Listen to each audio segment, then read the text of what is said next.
Баршаңызға сәлем достар. Бүгін мен сіздерге үй жағдайында дайындауға болатын крылышкидің рецептісін ұсынатын боламын. Видеоны көрмес бұрын менің арнама тіркеліп, лайк басып, комментарий қалдыруды ұмытпаңыздар. Ал ендеше кеттік. Ең алдымен бізге керегі ол тауықтың қанаттары.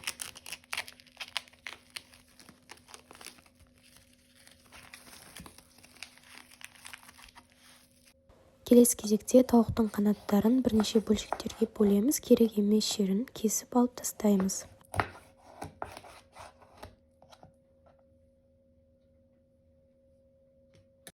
Келесі кезекте құрғақ ыдысқа тұз, бұрыш, паприка, түрлі дәмдеуіштерді қосып, оның үстіне бөлме температурасындағы суды құямыз. Және де үстіне сұйық майымызды құйып, жақсылап венчикпен араластырамыз.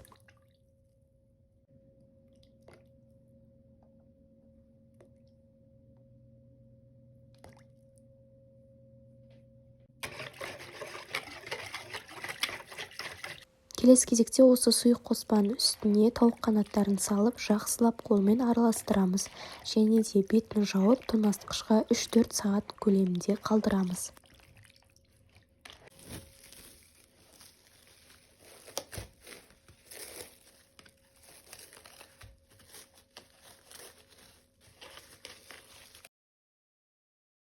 Келесі кезекте арнайы ыдысқа ұнымызды салып, үстіне түрлі дәмдеуіштерімізді қосып, жақсылап араластырып, дәл сол қоспаны екіге бөлеміз.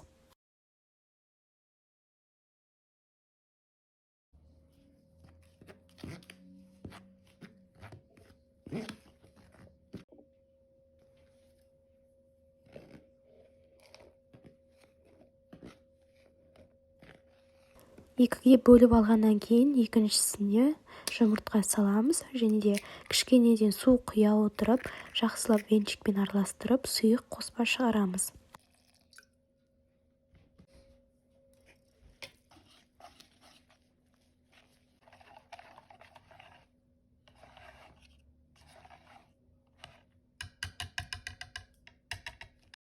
Келесі кезекте бірінші тауық қанаттарын сұйық қоспамызға саламыз, одан кейін ұнымызға екі жағынан аунатамыз.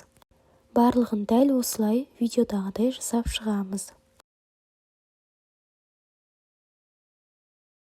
Ең соңында қызып тұрған сұйық майымызға осы тауық қанаттарын салып, екі жағын қызарта отырып пісіріп аламыз.